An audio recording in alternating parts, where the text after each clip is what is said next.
So our first team to present today is Team A5.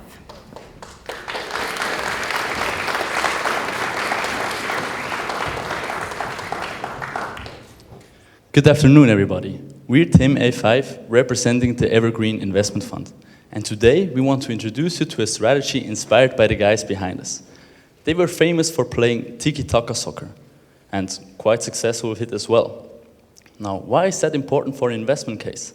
Let me define the characteristics of tiki-taka. It is a controlled, patient, and low-risk play style. All characteristics that form the backbone of our investment strategy. My name is Jonas, and joining me today are Sophie, Loic, and Jan. And together we want to show you how to bridge the gap between high-performance investing and social responsibility by implementing our tiki-taka strategy.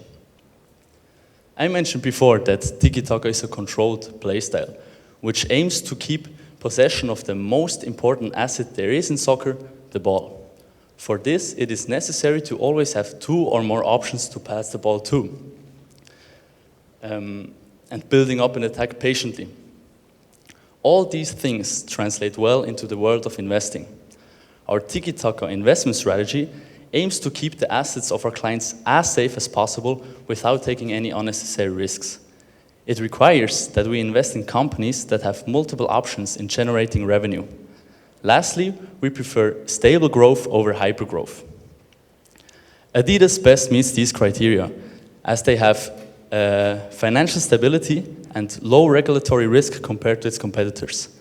They are geographically diversified and generate revenue in different markets. Finally, Adidas is a well-established player with stable growth rates. Now, before we go into the analysis, we want to introduce you to our persona, Dave.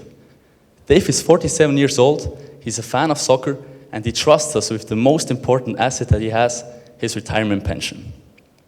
He has a zero drawdown tolerance, but he expects adequate dividend income.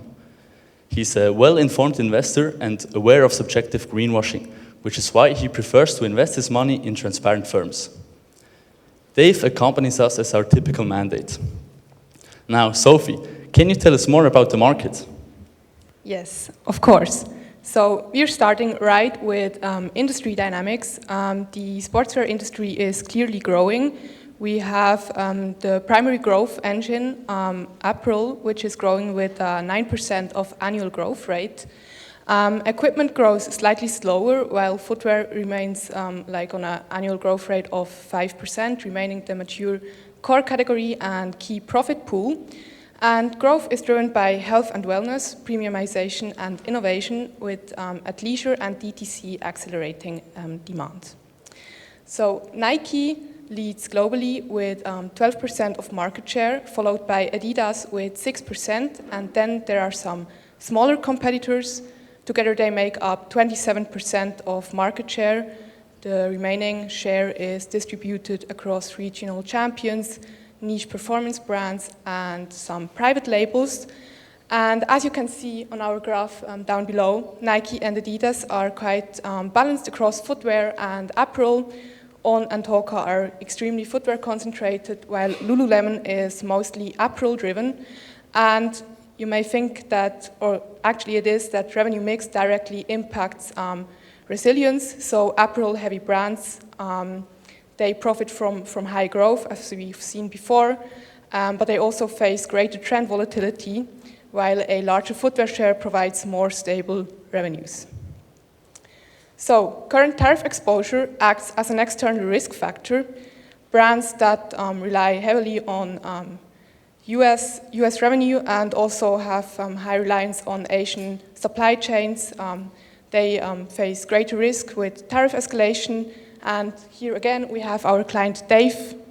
For him, Adidas stands out as one of the safest options due to its relatively low tariff exposure, which is quite convenient in the actual uncertain trade environment.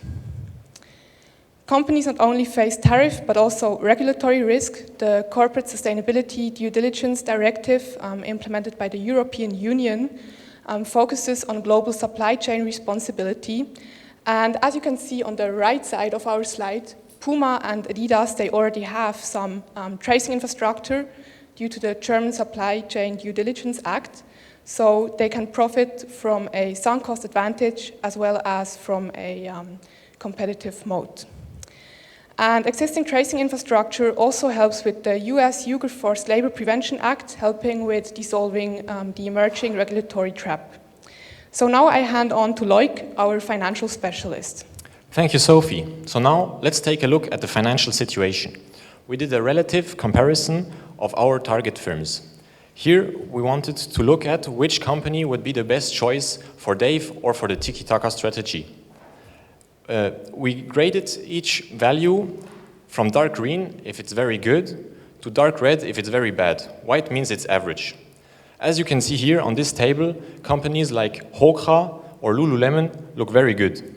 But also Adidas, with a consistent slightly over average performance, looks like a good pick.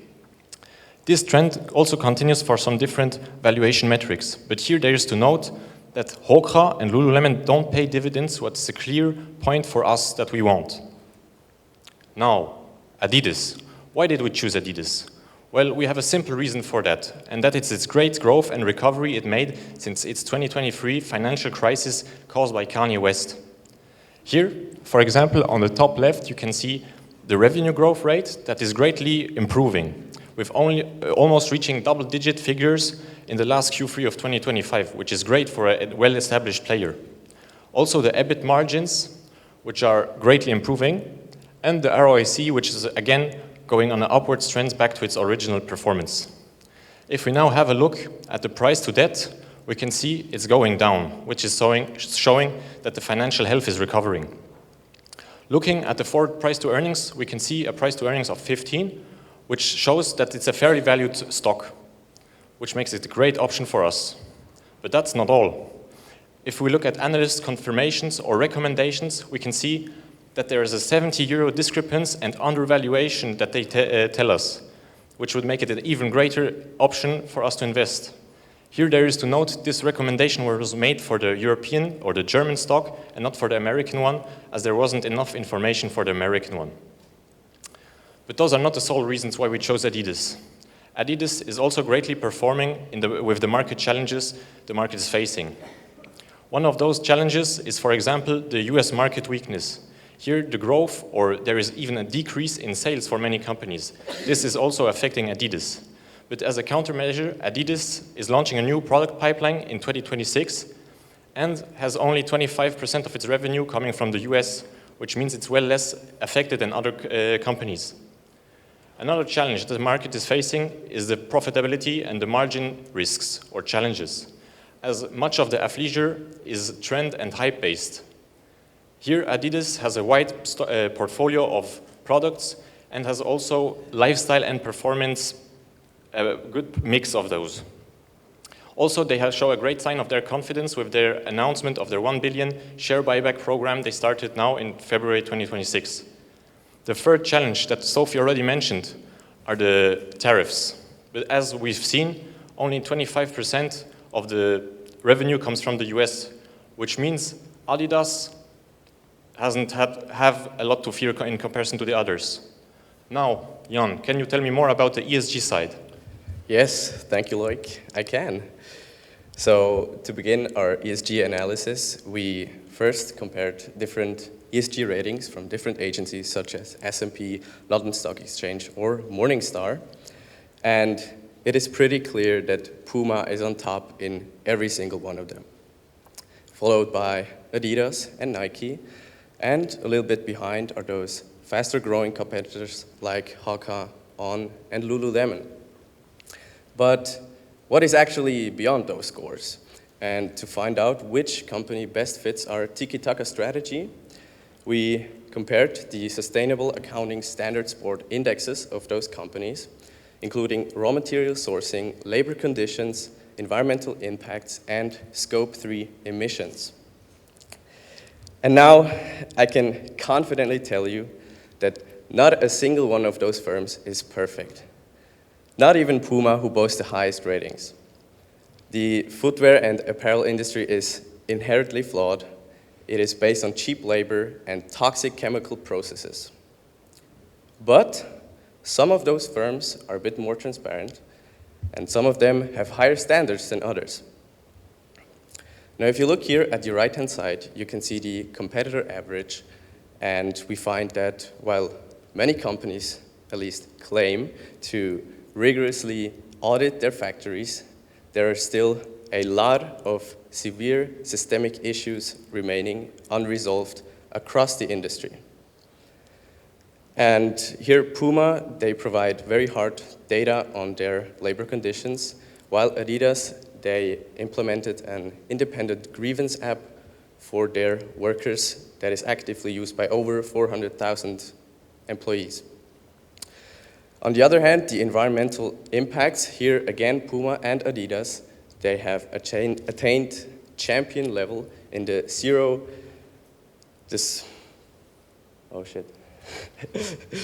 discharge of hazardous chemicals, my bad, index, while the other companies remain highly inconsistent in that field.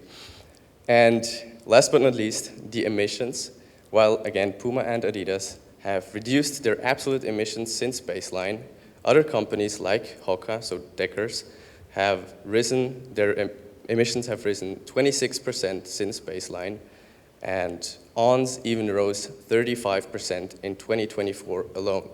So these companies are growing just too fast to stay clean.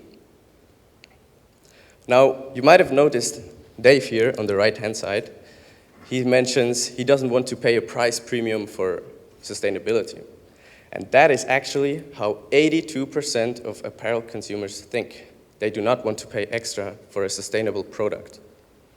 So this brings the question, why should even a company be sustainable? Well, there's a few reasons to that.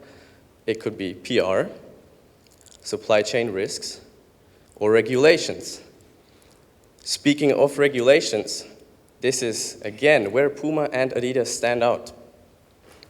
Due to the fact that they are headquartered in Germany, they're subjected to the German Supply Chain Due Diligence Act and have already existing knowledge and infrastructure to trace down their supply chains.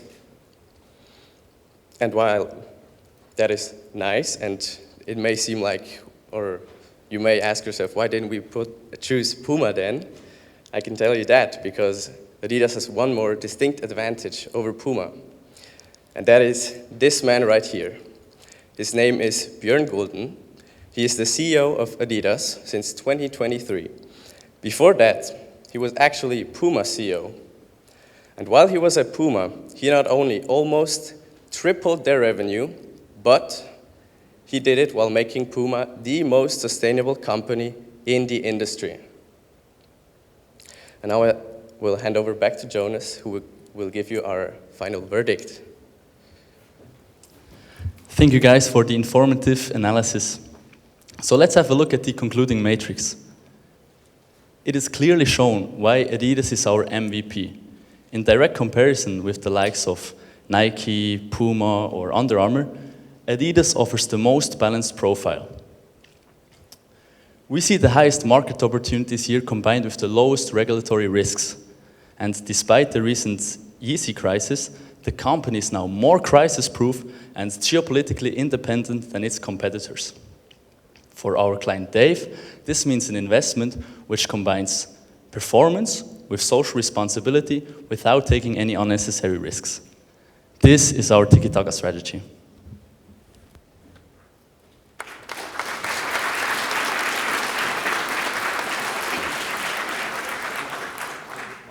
We'll now move to the 10-minute question and answer period.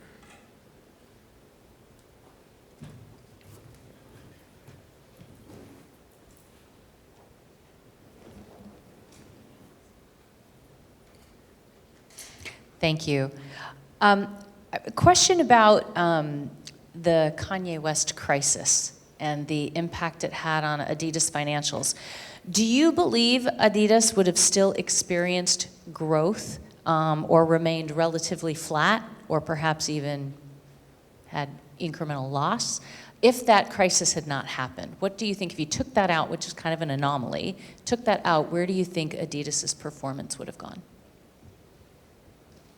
Well, I think it's difficult to say for the time period up until now because they haven't made that huge of a new products or something, as I've seen. The only thing that really saved them at the moment was the Samba trend or the terrace trend, I think, with the Sambas and the Gazelles, which greatly improved their profits. And now with their new products, with the 3D printing and the ecological products I think they are pushing, I think now it would go up. Up until now, I think it would be difficult to say if it went up or down. But I would say overall, it would have gone rather up than down. Yeah, and the loss you mentioned was the 8% of the revenue that was caused by Kanye, yeah. Great work. Love your theme, by the way, Tiki Taka. I wonder if you could provide a little bit more explanation or justification, sort of within the, I glean that there's some cost pressures to be sustainable, like you were talking, to be at that level, kind of implies some cost pressure. And you'd made the comment that some of the competitors are growing so fast. But to what extent then does Adidas kind of have a cost disadvantage? How do you sort of get beyond that? Could you give a little bit more explanation there?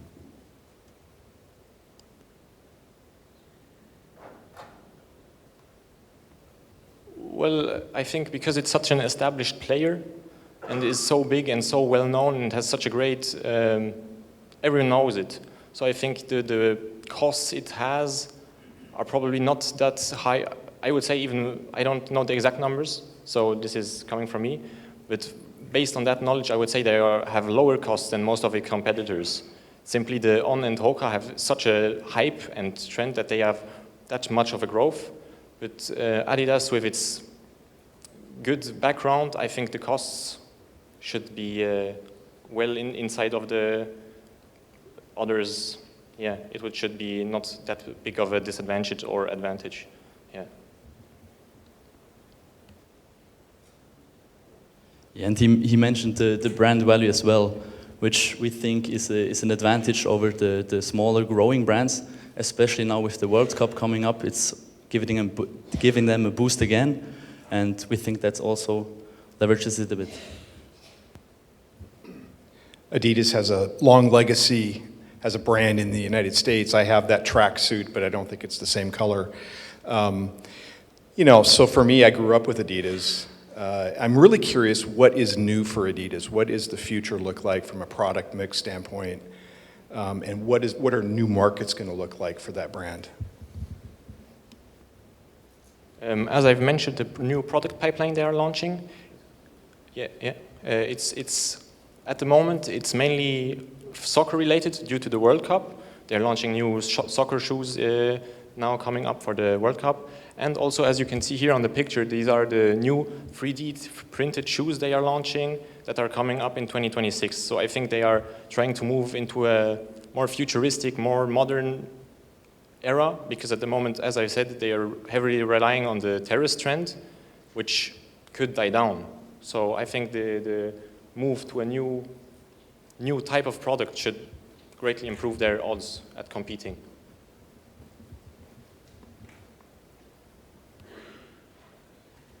What are the top 3 reasons you have for proposing Adidas, and what is one major risk you see with that investment?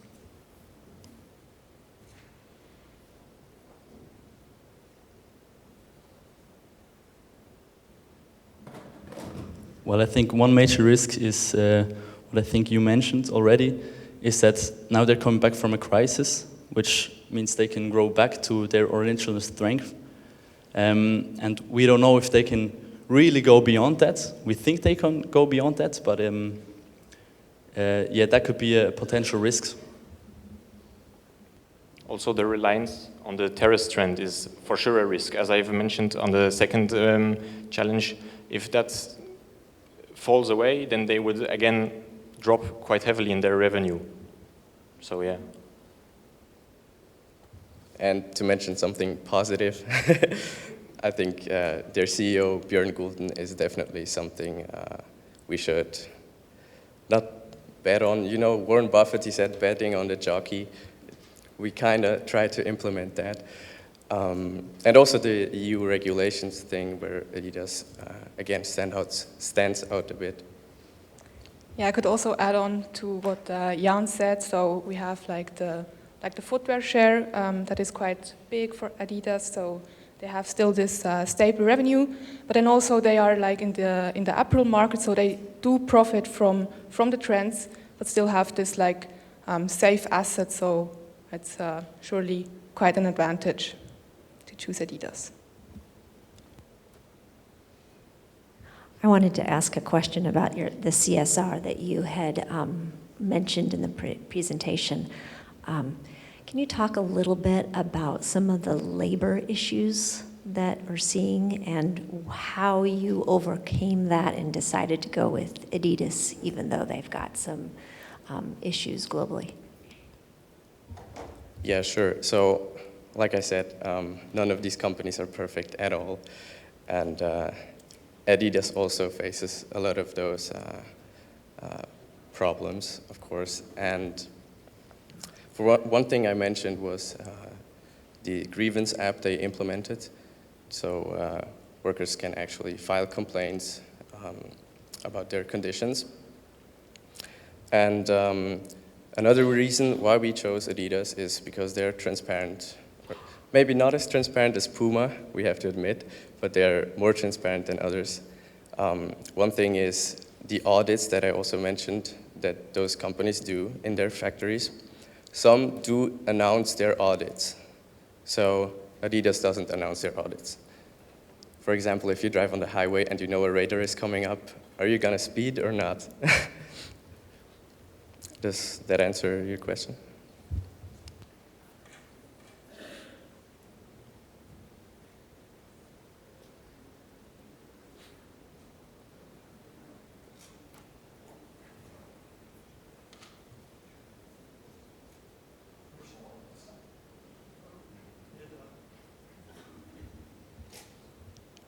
Now?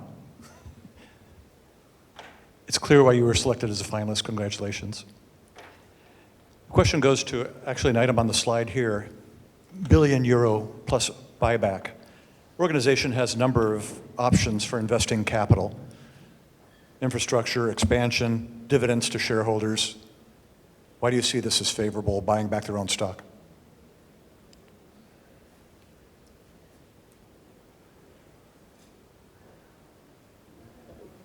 I would say it's also to show that sign of their confidence, as we mentioned. Firstly, because they have the capital now to rebuy their shares and show that they are not reliant on other capital.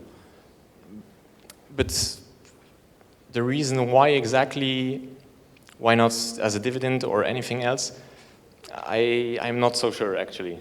It's difficult to say. Yeah. I'm sorry I couldn't answer your question any better. It also shows that they go in a more stable direction again, so they're becoming more stable. It gives a sign of stability, and yeah.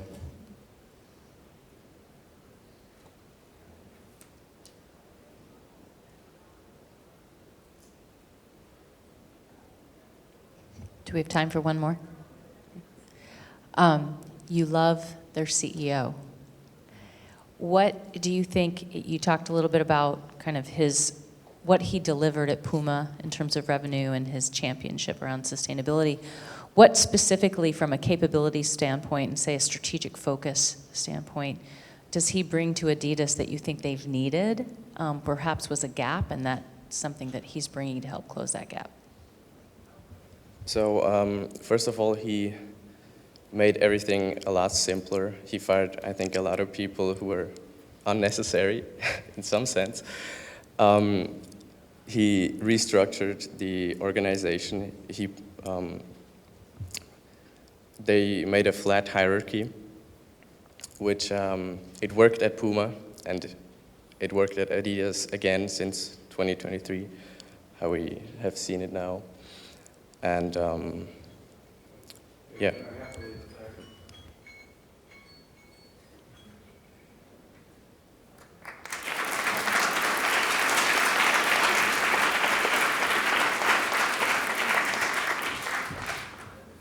All right, so the second team that will present is going to be Team D4. Good morning, afternoon. We are Team D4, representing the Evergreen Investment Fund, here to pitch you all an investment opportunity that is the right fit. Before we get started, I'd like to introduce the team joined with me today. I am Noah Sapardi, and joining with me today is Colin Sika, Eon Hu, and Vardhan Parbakar. Our fund's goal is to shine light on companies that reflect our values of financial excellence, sustainability, operational integrity, and long-term industry leadership. The athletic footwear and apparel industry is expected to exceed $210 billion in the next 6 years. Recently, they've had their ups and downs. Stock price, supply chain, ESG scrutiny, and this has created an opportunity. Invest in a company with great financials, great operations, and a competitive edge in sustainability. And for us, that company was Lululemon Athletica. Lululemon, not to spoil the whole presentation, has great financials, disciplined ESG operations, and we position them to be the front runner in this market. So hang it off to Eon to kickstart our analysis. Thank you, Noah. Starting with the industry overview, before we examine Lululemon, we zoom out and look at the structural forces shaping the athletic apparel industry. Politically, 20% of cotton comes from Xinjiang, posing a large geopolitical and ESG risk. Economically, the global athletic market is nearing $400 billion with a compound annual growth rate of 6.5%. Socially and environmentally, there are over 60 million workers within the industry, while 90% of emissions sit at Scope 3 levels in the supply chain. And so, in short, this poses a high upside investment, though it is scrutinized. Looking at the strengths with the macro backdrop of Lululemon, its premium pricing power as a brand, as well as its high margin direct-to-consumer selling, and its technical differentiation with its proprietary technology. Though there are areas of improvement, such as consumer concentration, its underdeveloped footwear segment, there are risks that do remain, such as the tariff volatility, its ESG regulatory tightening in the industry, intensifying competition, and its new CEO transition. Next, finally, we look at the opportunities that remain. The global expansion runway, and that includes, for example, innovative companies that are up and coming, we will acquire them. And also, men's growth acceleration in that segment. With Lulu's mission, it is to create transformative products that advance sustainable innovation. This is done and supported through its double-digit revenue growth in the fiscal year of 2025, its $500 million annually in innovation investment, and its commitment to net zero greenhouse gas emissions by 2050. So to comprehensively assess our investment, we use the methodology of double materiality. First, with impact, we assess how Lululemon's activities influence carbon emissions, supply chain practices, and uphold stakeholder trust. Financially, we evaluate how sustainability and external risk impact revenue durability, margin stability, and create long-term value for the shareholder. We triangulated these insights with trusted sources such as Bloomberg, Morningstar, MSCI, and S&P Global to ensure objective, holistic evaluation.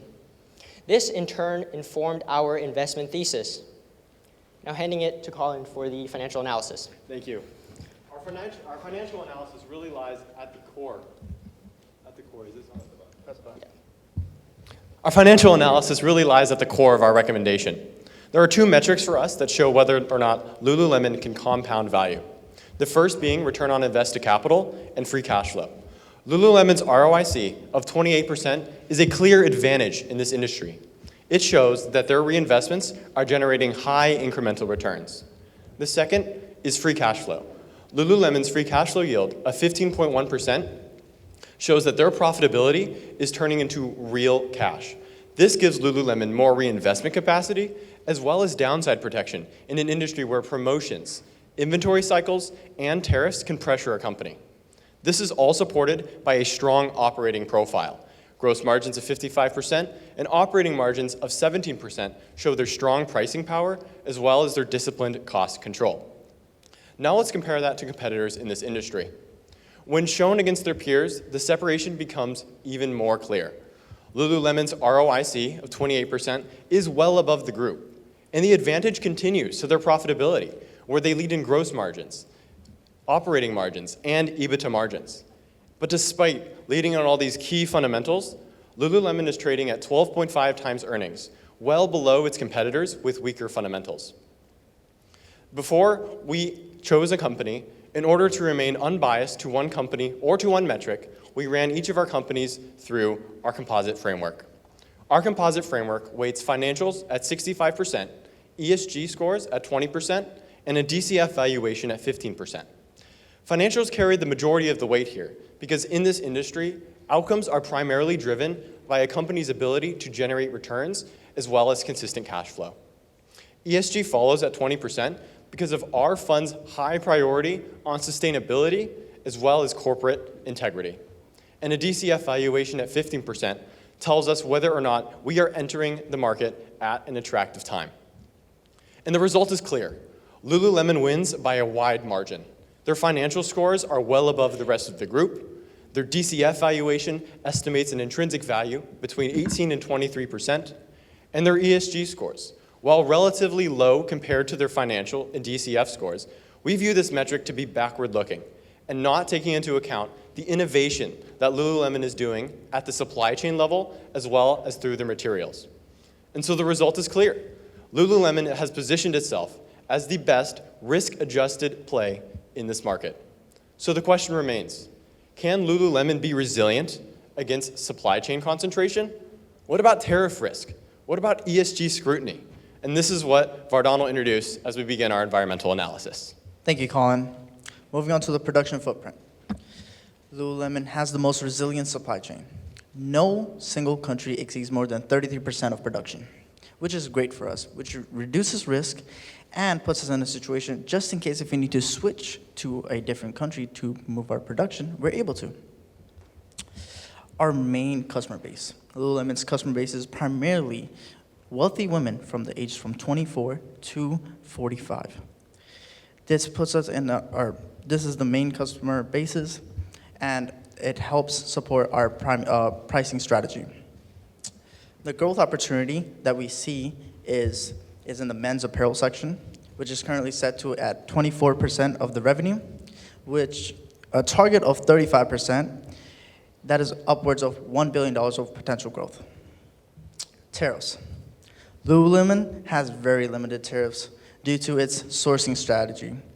It's estimated about $40 to $60 million, which is very manageable for a company like Lululemon. Not only that, due to our pricing model, we're able to hold on to some of those costs and keep our margins steady. Know the Chain rates Lululemon at number 1 out of 65 apparel companies for its supply chain transparency and labor practices.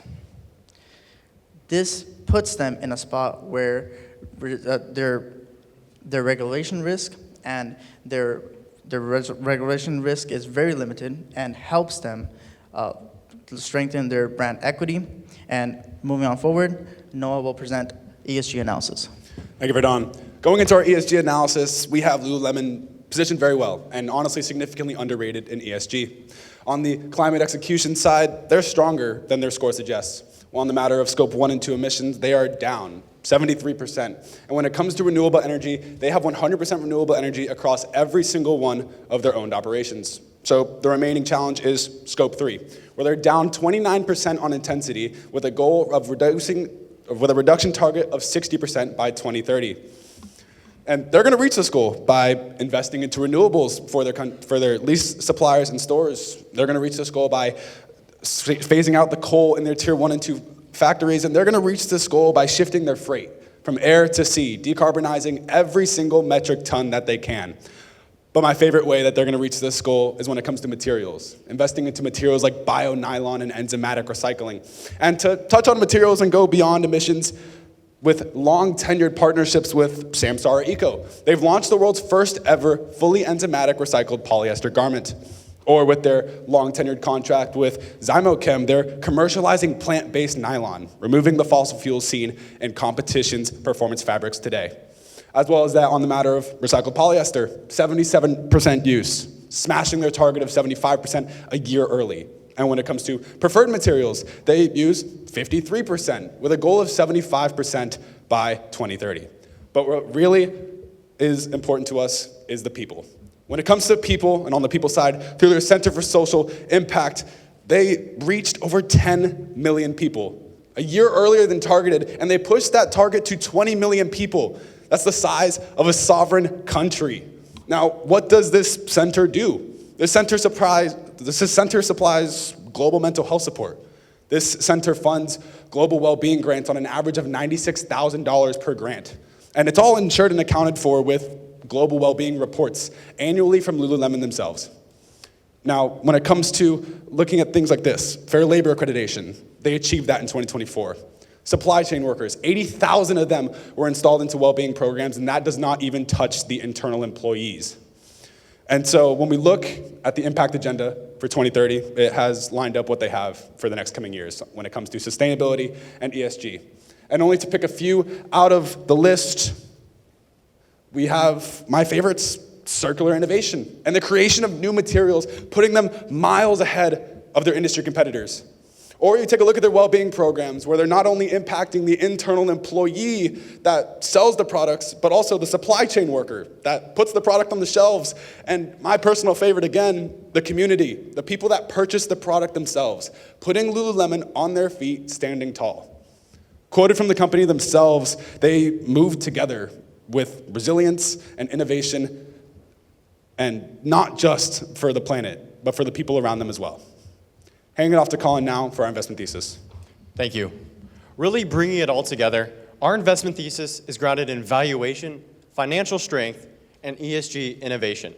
Starting with valuation, Lululemon is trading at the most compelling valuation relative to their peers, and this is super important for us because this means that we're not buying a premium company at a premium multiple, and this creates an attractive entry point for us. The second is their financial strength. Lululemon is trading at industry-leading margins, and it's not particularly close. They're also operating with strong cash flow, minimal long-term debt, and generating returns far above the return on invested capital. And finally, their ESG leadership. Lululemon's story of ESG is not a compliance story. It's an innovation one. They're prioritizing innovation through their next-generation materials, the first of its kind. They're also doing this while reducing their Scope 1 and 2 emissions, their Scope 3 emissions. They are becoming a leader in ESG, not a follower. And there are risks: market saturation, premium pricing, supply chain concentration, a new CEO transition. However, we believe that Lululemon will remain resilient through their diversification efforts, their strong balance sheet, and their loyal customer base. And so, in total, we find Lululemon to be not a short-term trade, but a long-term value compounder. And we visualized for you for this in 3 phases. The first being to buy. We want to take advantage of Lululemon's current market discount. And the second is to evaluate. We will continue to evaluate Lululemon's financial and ESG performance, while at the same time taking a step back and evaluating the industry as a whole, as we know that consumer desires, priorities, and trends change constantly. And finally, we want to grow. Lululemon's long-term brand globalization, their integration into the footwear segment, as well as expanding their menswear segment, is something that we want to capitalize on, as well as their ESG re-rating, as we've reiterated, that this is extremely undervalued, and these ESG rating companies will catch up to Lululemon's innovation. So all in all, weighting risk, returns, valuation, ESG leadership, it becomes clear that Lululemon is the best opportunity in this market. And for those reasons, we at Evergreen Investment Fund recommend Lululemon. Thank you. At this time, we'll take your questions.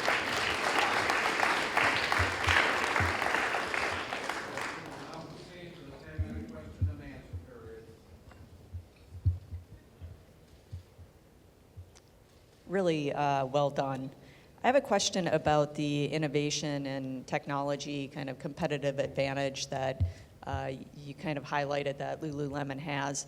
I'm just curious if you could go one click down in specificity on that. Like, what are those technologies or innovations that they have, and are they at risk of being copied by competitors?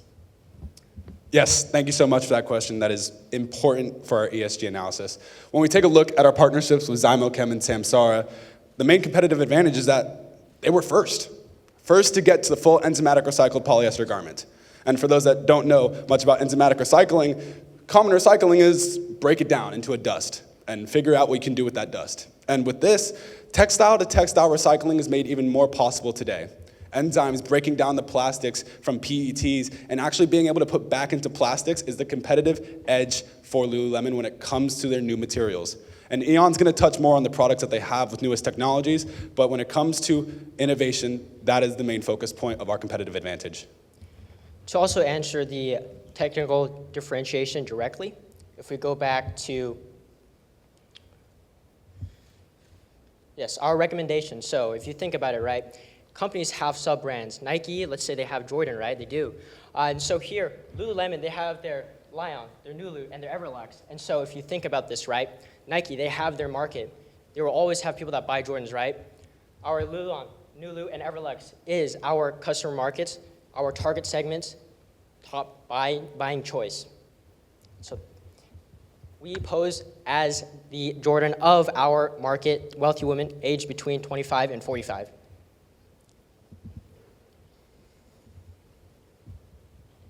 All right. So we know Lululemon is a premium brand, and you specified the market that the customer is between 25, 45.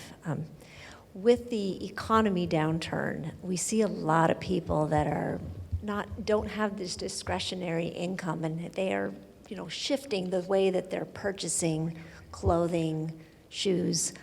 How do you see that impacting Lululemon in the future? Yeah, no, that's a great question. And I think there's a few reasons why Lululemon will continue to appeal to this premium market. The first being their direct-to-consumer rate as well as their pricing power. By being able to price as a premium brand, they're able to keep their margins high, which provides resilience against tariffs, which, as we know, are continuing to be more and more volatile. By having this premium pricing power, when tariffs come and go, they're able to position themselves as to continue keeping those high margins. And to directly answer the rest of your question, looking at the age group, looking from 25 to 45, those are going to be the majority of Lululemon's customers to begin with. And so by Lululemon continuing to target that demographic, they're able to keep their strong brand name and therefore their strong pricing power and therefore their high margins. And to add on to that, attacking the opportunity of less premium products, like new. Buy like new is a term that is used for used clothing, constantly synonymized with thrift stores or on sale clearance racks. But Lululemon has started that. Per their sustainability report launched in 2024, they launched like new, buy like new, and essentially it's exactly what it is. Lululemon upholds their quality promise with repairs on their products, and they sell like new because that's what their products are.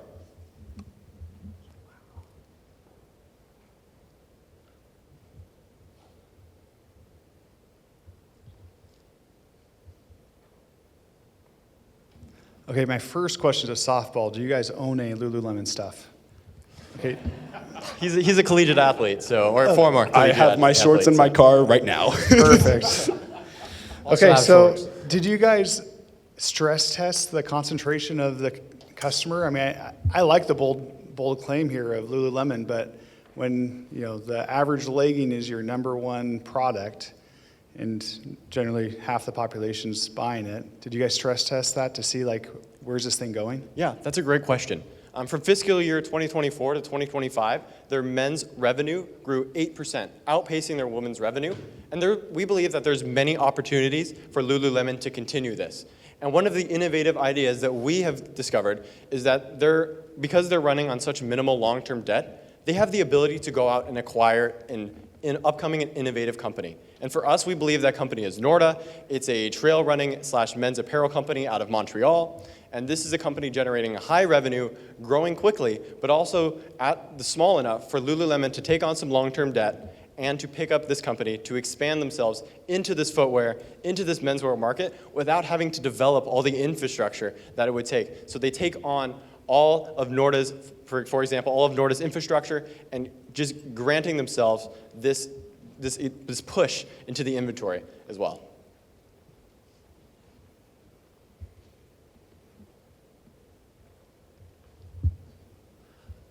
You have 2 minutes with a television reporter to discuss your findings. What will you say? Absolutely. Lululemon is at the most compelling valuation. They have the highest margins, and their ESG innovation is like no other company in this industry. Through their high margins, they will defend against the consistent tariffs, the supply chain concentration. Through their high margins, they will defend against the consumer, against appealing to those premium consumer brands or consumers. They will continue to keep those high margins as well as the risks. Their tariff, their market diversification, that will keep them protected. And that's why Lululemon is not only the best choice, but the best risk-adjusted choice. What matters is the growth as well, but also the value that Lululemon has. That intrinsic value of 18 to 23% is key when we look at Lululemon.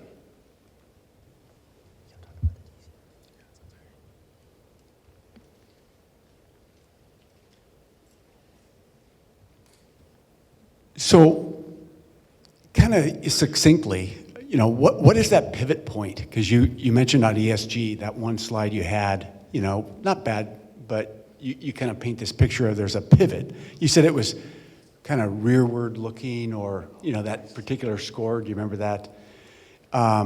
So what accounts for that pivot? I mean, what drives that pivot from kind of maybe mediocre, acceptable, to now you're saying they're going to be really innovative, that's going to drive, a lot of different results. So what accounts for that? Yeah, so the pivot is going to be a mindset change that a lot of investors are going to have to deal with. And what really is important for us is that these partnerships with Samsara Eco and Zymochem, they're 10 years long. They're going 2035, 2036 on these. They're expecting to launch products with these bio-nylons, and they're expecting to launch products that can be fully enzymatically recycled, textile to textile. And when it comes to that, that's when people are going to start taking notice. The fact that there's not going to be a single piece of product waste, because every single one of the products that were thrown away are going to be recycled into new products. And I feel like that's what's going to be the pivot, is that we're constantly seeing Nike shorts, Nike shoes, Adidas shoes, all these Under Armour shoes, they're getting thrown away into the ocean and to the waste, and soon enough, you're not going to see any of it being Lululemon. And so I feel like that's going to be the pivot change into the investor mindset.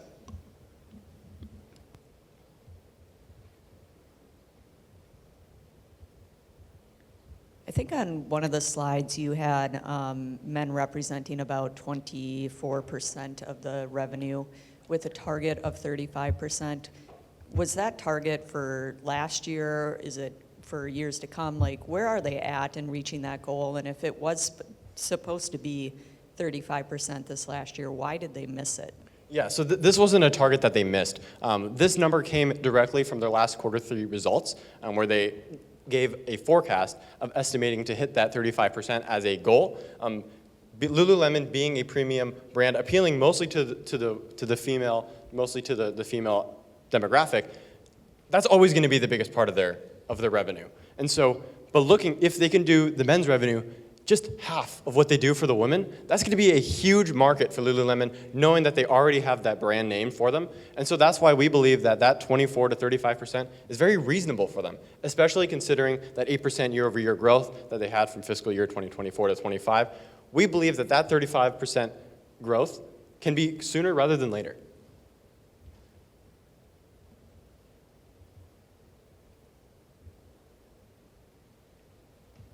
I'm really curious about this company, what it's going to look like in 10 years. Any thoughts on that?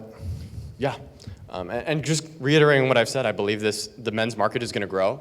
I believe their footwear market is going to grow. I actually went into a Lululemon store this past week and looked, and they're comparable. And so I really think that you're going to see Lululemon become not just a name brand for the women, but for the men, as that premium, that target. I want to be wearing Lululemon.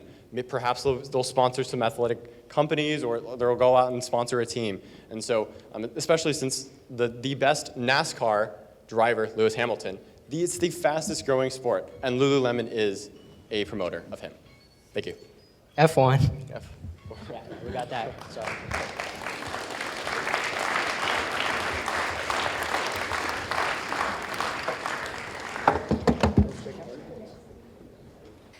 In yoga classes, my instructor often reminds us to keep our shoulders stacked over our hips. Alignment matters. It prevents injury and ensures the right muscles are activated. The same can be said for a business. Strategy, governance, and capital allocation all must be in alignment.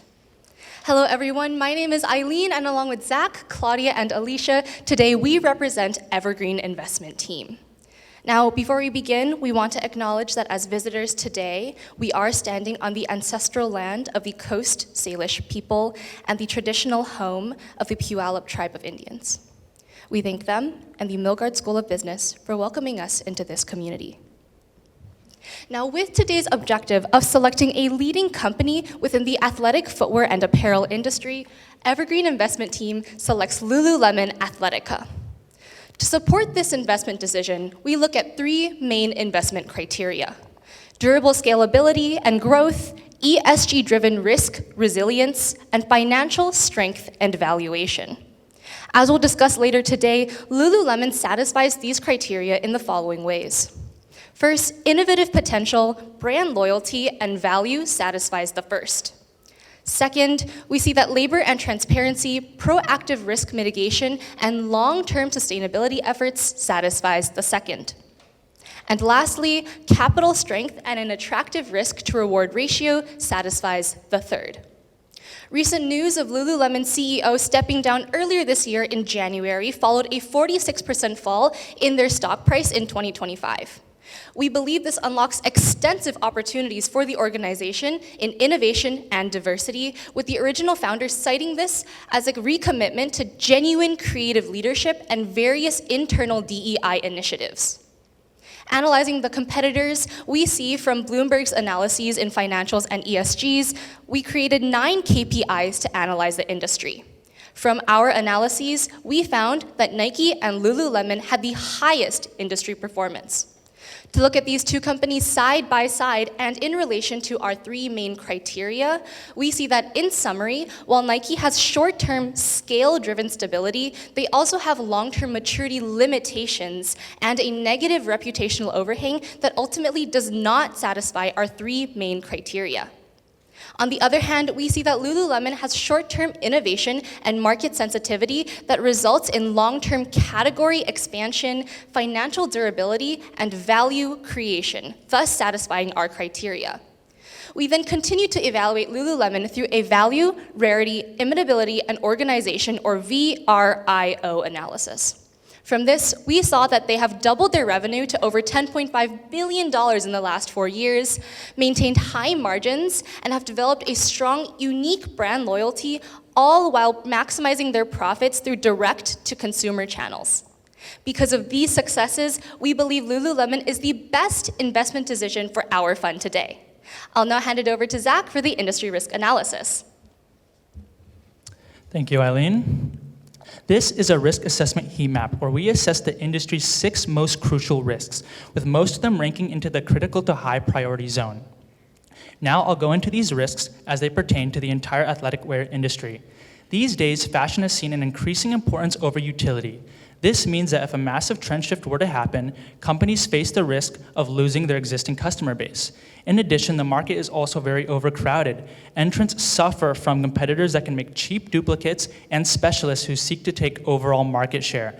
This unfortunately reduces pricing power and increases customer acquisition cost. Looking at supply chain and labor, we've seen in the past that companies have come under scrutiny for labor issues in developing countries such as Indonesia and Vietnam. Without 100% transparency, these companies face accusations of environmental pollution and textile waste.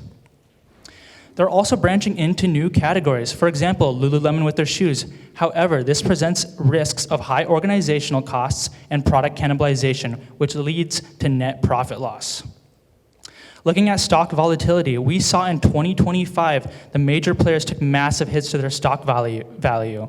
Volatility creates a risk premium, meaning investors demand higher returns for their uncertainty. Government is also very important. The current tariffs hinder R&D and innovation. Waste and labor initiatives are also forcing companies to change their ways. Litigation is also very important. Companies are suing each other over IP infringement and technology. We've seen how litigation can easily be hurtful and costly to a company's brand image. Now, looking specifically at Lululemon's risks, we see how they are aligned with the other 4 companies that we have discussed today. However, they notably suffer from cheaper knockoffs from companies like Costco and Shein. As they enter into the shoe industry, they really need to watch their strategy as they compete with bigger companies like Nike and Adidas. Now for Lululemon's solutions, they have been diversifying their clothing lineup, which should protect them against any trend shifts that could happen.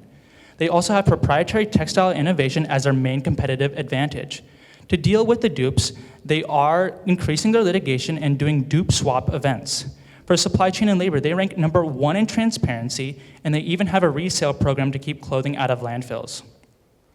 Now, the perceived risk of going into the shoe industry may be high. However, their shoes only account for less than 5% of their total annual revenue.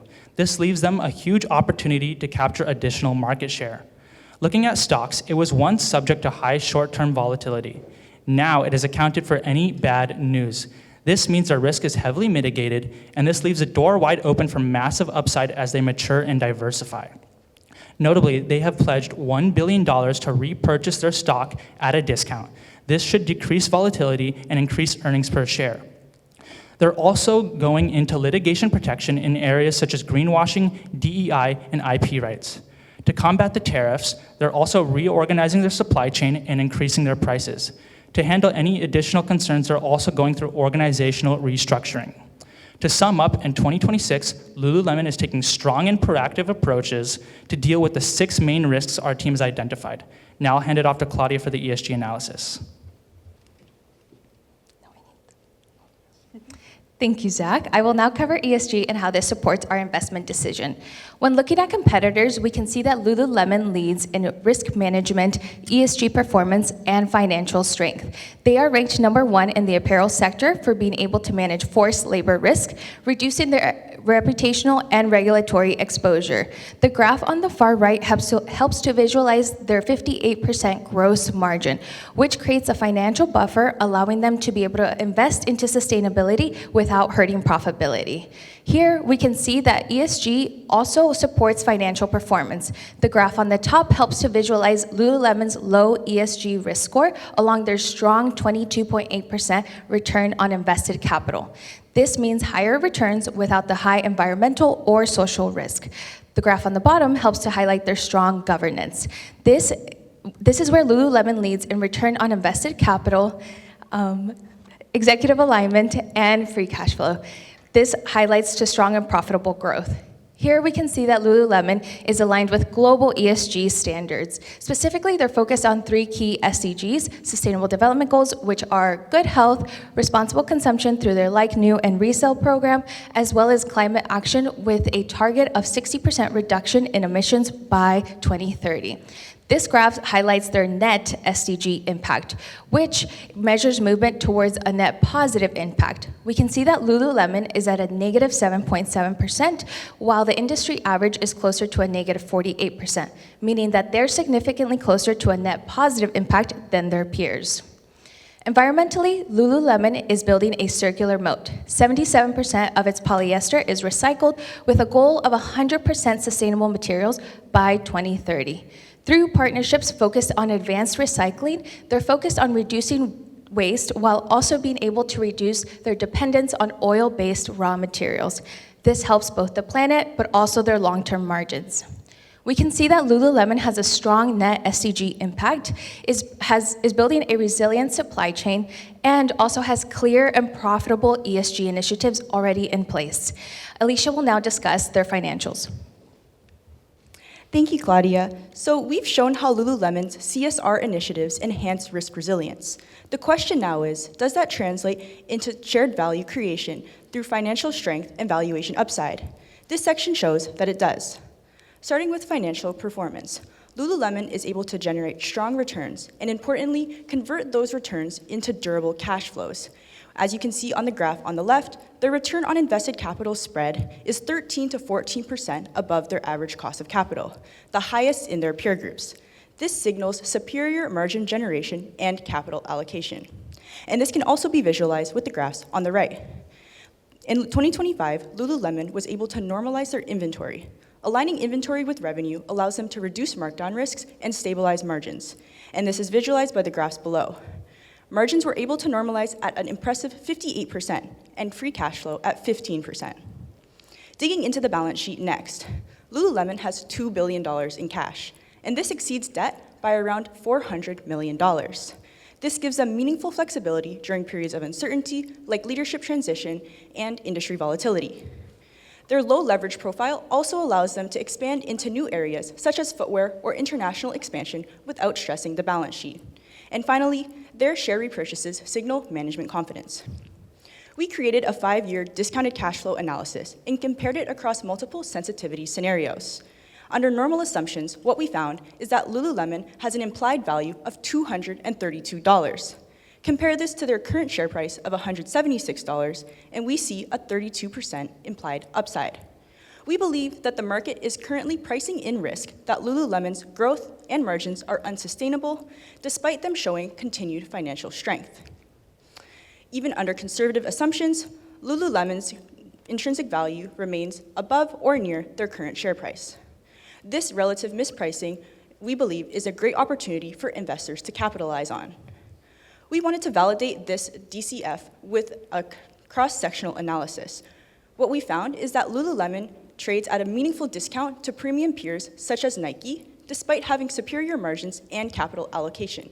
What we believe is happening here is that the market is considering Lululemon to be a slower growth or lower quality company, despite their continued financial performance. With financial quality like we're seeing today, we believe that this discount is unwarranted, and further reinforces our belief that Lululemon is undervalued. In order to be fully confident with our decision, we wanted to test our thesis along 4 key risks in the industry: margin compression due to cost increases, slower international expansion, footwear growth execution risks, and leadership uncertainty. We believe that all of these risks are manageable because Lululemon has continuously shown operational discipline. We were able to see this in the way they normalized inventory levels in 2025, which stabilized margins.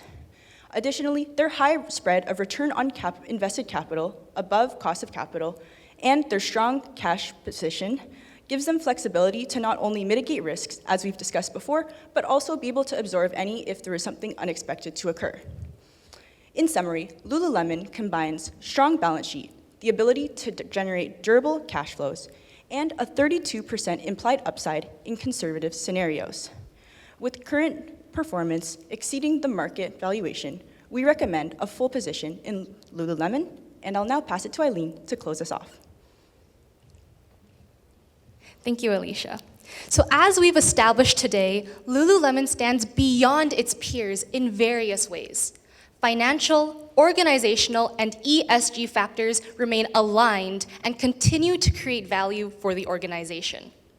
Going back to our 3 main criteria, we see that Lululemon has satisfied them all. First, proactive product innovation, litigation protections, and ESG initiatives pave the way for their long-term sustainability and satisfies the first.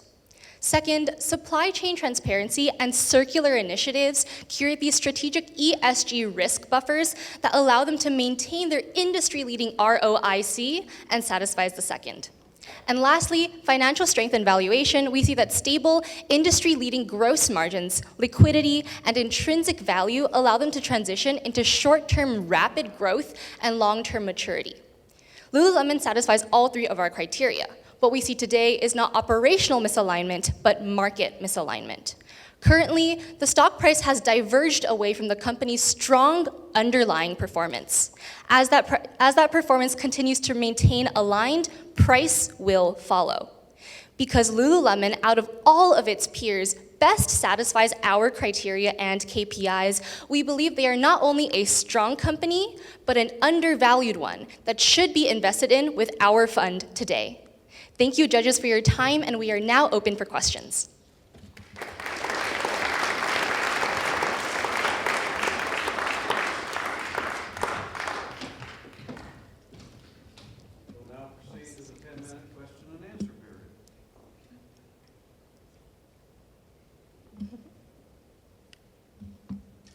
Really, really well done. Thank you. Thank you.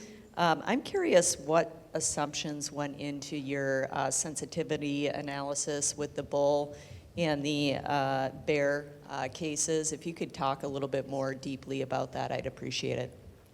Yeah, for sure. So this is the kind of drivers of our 232 intrinsic value. And so we weighted it based on weighted average cost of capital and free cash flows.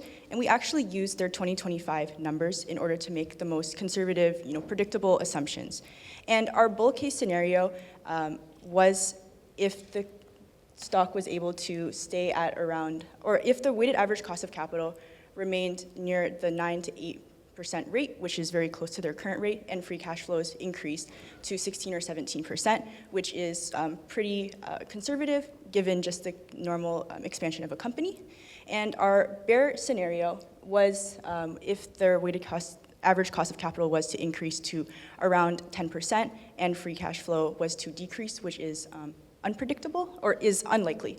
And so we actually wanted to stress test these weighted average cost of capitals and say, if the cost of capital was to increase, when would our upside risk turn to downside risk? And what we found is that even at 11% weighted average cost of capital, there was still an upside to investing in Lululemon, which gave us the confidence that Lululemon was a really safe bet, but also provided a lot of great valuation upside.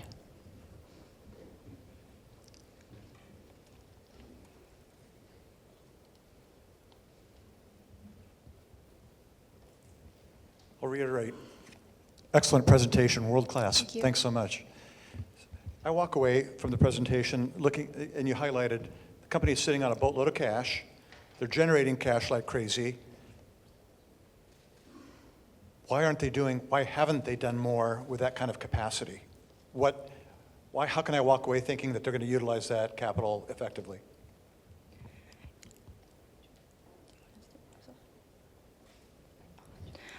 So I can start us off with a little bit of a financial overview of that. And so what we've seen them be able to do with that really strong net cash position and their really high spread of return on invested capital over weighted average cost of capital is really expand into new opportunities such as international expansion. So they are currently just starting to enter into that space. And so there's a really great opportunity for them to really increase in their overall market share by expanding especially into China and into Asia. Additionally, they're reaching a new gap by expanding into the footwear industry, and they're spending a lot of time creating great products that are going to fill a market gap for that. I also want to pass it off to my teammates to discuss some of the other things they're doing in terms of risk mitigation and ESG initiatives that we think are going to drive long-term sustainability and growth as well.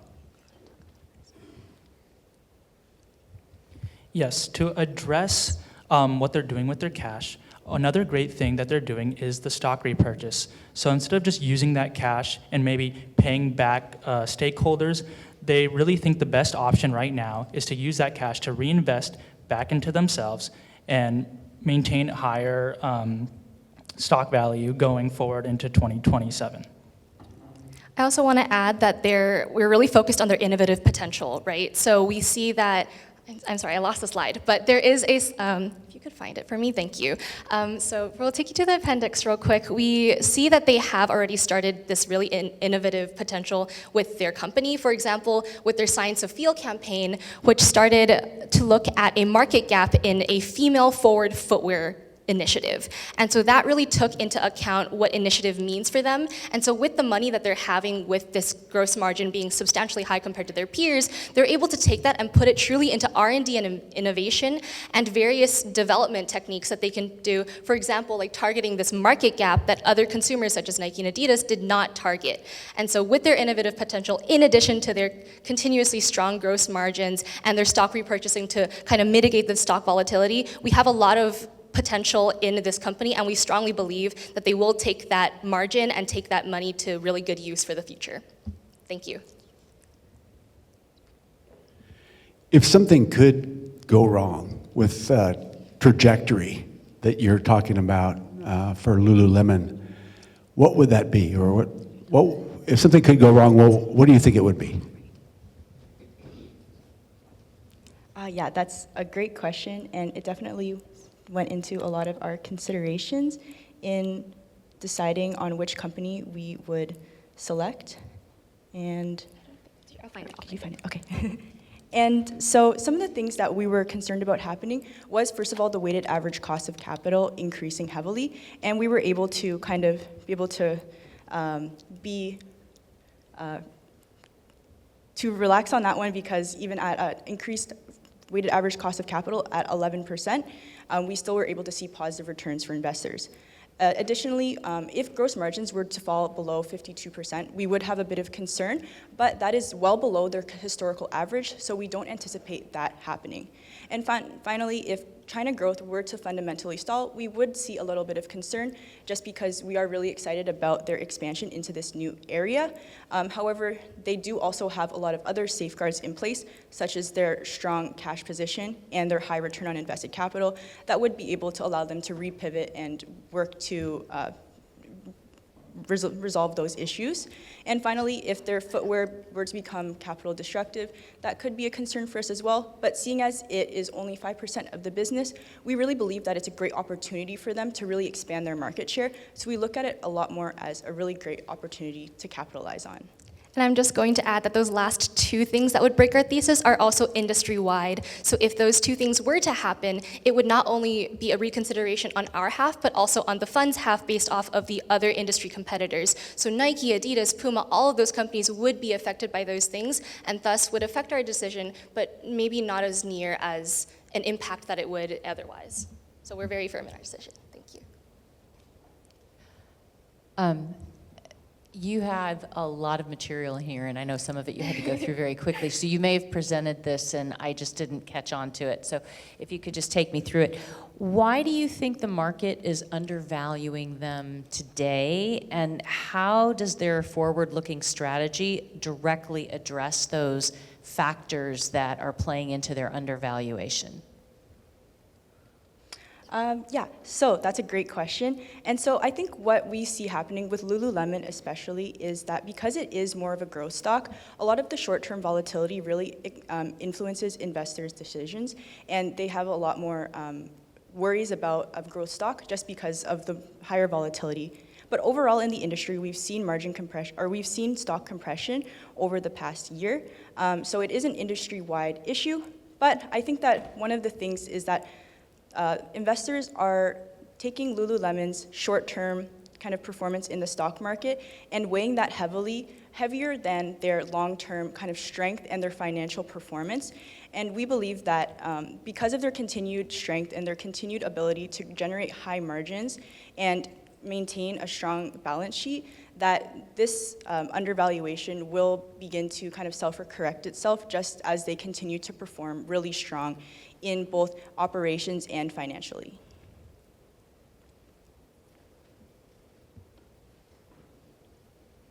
I'm interested in some of the data you quote and how much you've looked behind to see if that data is justified. For example, you said that 77% of polyester is recycled.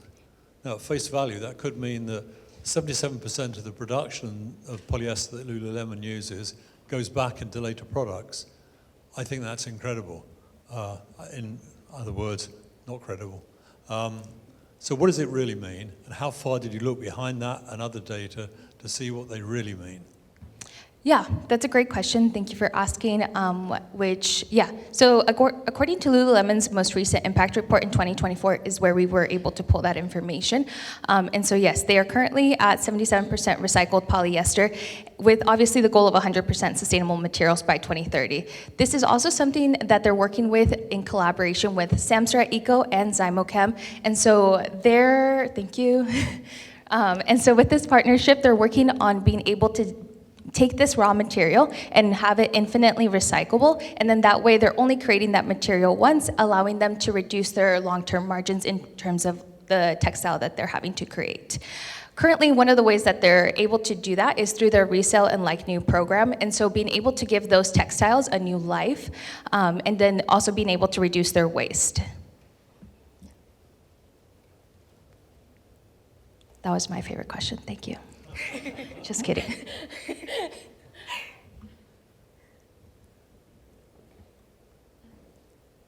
I can keep talking about Samsara and Ecozyme if you want. Okay, you're in time. Okay. Thank you so much.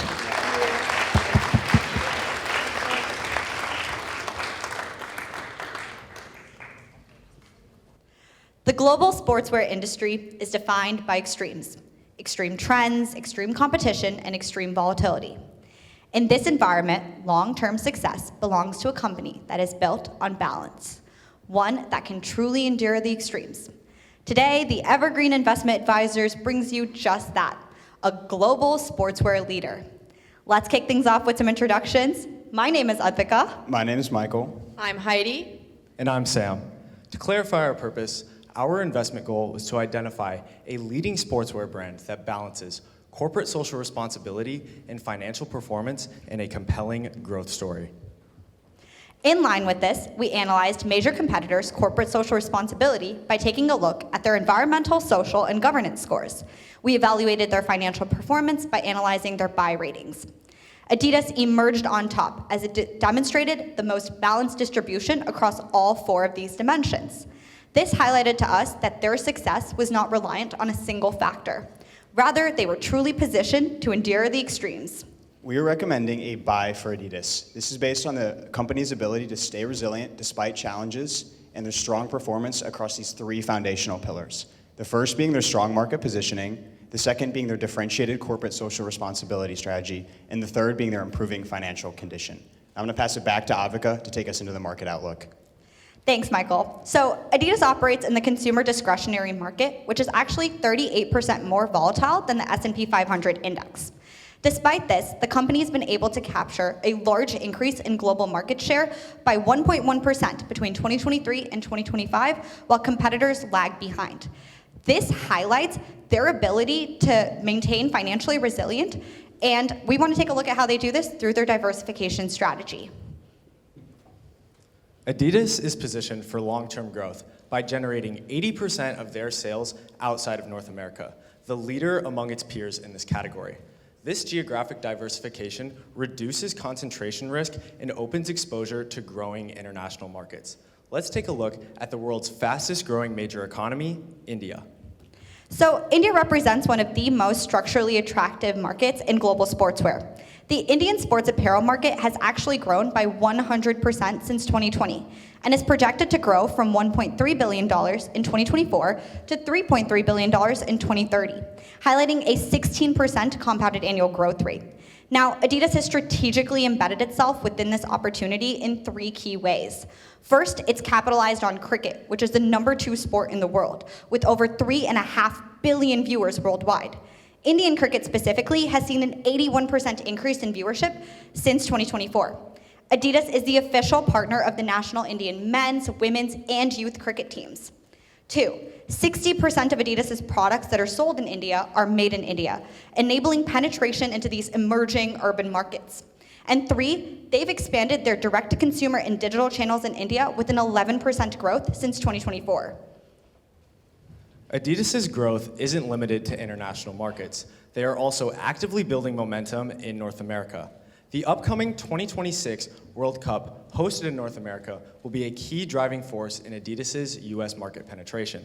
The previous 2022 World Cup helped boost Adidas's sales that year by 19%, showcasing a high revenue opportunity of $1.2 billion to be generated from this year's World Cup alone. Adidas is dominating this space by sponsoring 22 teams this year, as well as the official World Cup ball, which they have been doing since 1970. The World Cup is not just a one-time event, it is a recurring monetization cycle that Adidas has owned for decades. Their diversification isn't just across geographies, but also across consumer generations. And we wanted to take a look at Adidas's connection to our generation, Gen Z. Now, according to McKinsey, 2 in 3 Gen Z consumers wear athleisure multiple times per week.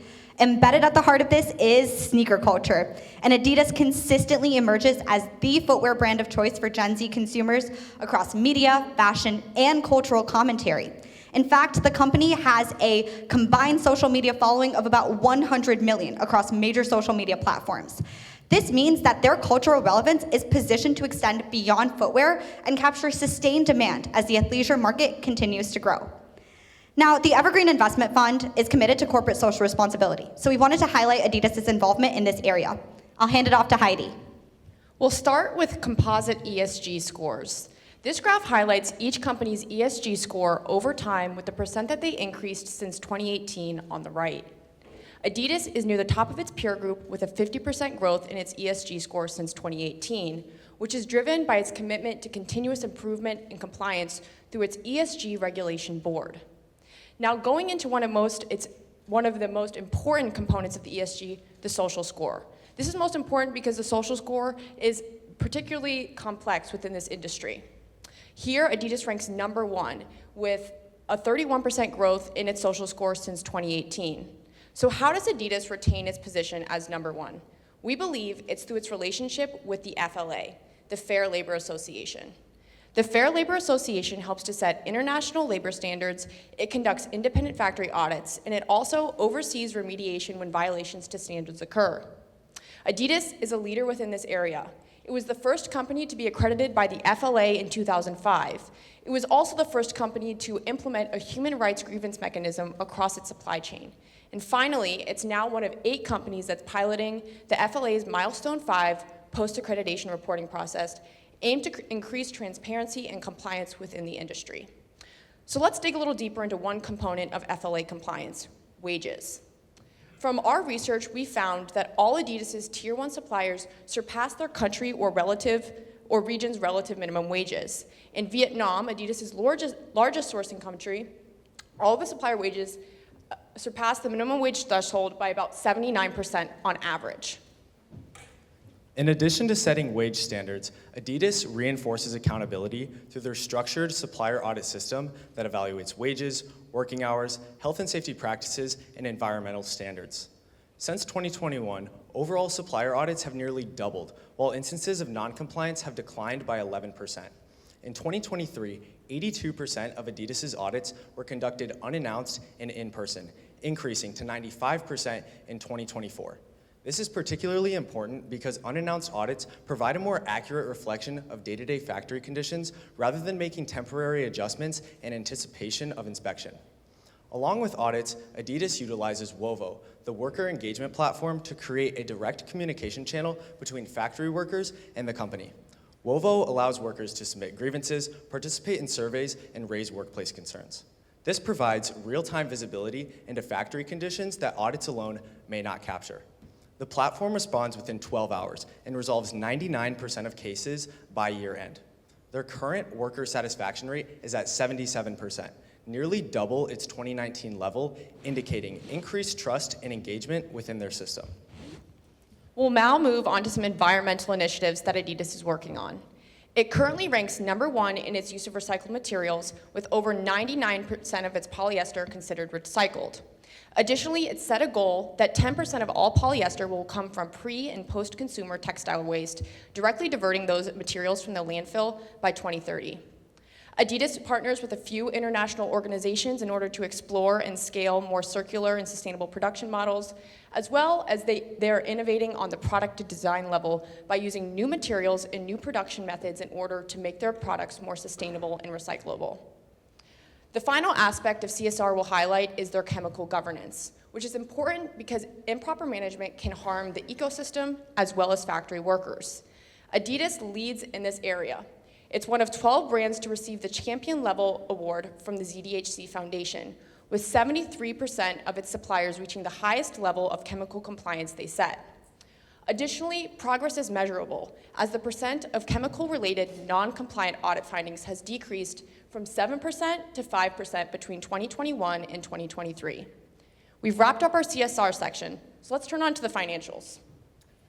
We wanted to highlight Adidas' financial resilience by taking a look at the global sportswear industry's most high-profile breakup and glow-up stories of all time, Adidas' partnership with Yeezy. It began in 2015, and Yeezy helped Adidas rise to become the #2 global sportswear brand in the world. Now, let's take a look at Adidas' revenue over the last 5 years in regard to this relationship. In 2021, North American sales increased 17%, and global revenue reached $25.1 billion. Yeezy was their most hyped product. However, in 2022, following Kanye West's anti-Semitic comments, the company was encouraged by stakeholders such as the Anti-Defamation League, customers, and employers to cut ties with Yeezy. Adidas faced $500 million in inventory losses and $1 billion in foregone sales. However, the company chose to glow up, and by 2025, they reached record revenues of $29.6 billion, highlighting that their success was not dependent on the single relationship alone. Another great measure of their comeback is their 3-year compounded annual growth rate. Adidas has had an 8% revenue CAGR since 2023, outperforming most of their major peers. This has supported the company's 13% increase in revenue since 2024. This is not a one-time event. This is grounded in real product momentum. Adidas has seen footwear sales up 16% since 2024, and this has been led by strong demand in their Terrace foot line, which has appealed globally to both lifestyle and performance-based consumers. What we're seeing is a recovery rooted in competitive repositioning. Adidas has successfully diversified beyond Yeezy and rebuilt its growth through core product strength. Let's take a look at their sales profile. From a geographic perspective, their largest share of customers are going to be based in Europe. However, they also see significant sales to North America, China, and emerging markets such as India. On the product side, footwear leads the way with 60% of sales. Apparel is responsible for about 35%, and accessories make up the small remaining portion.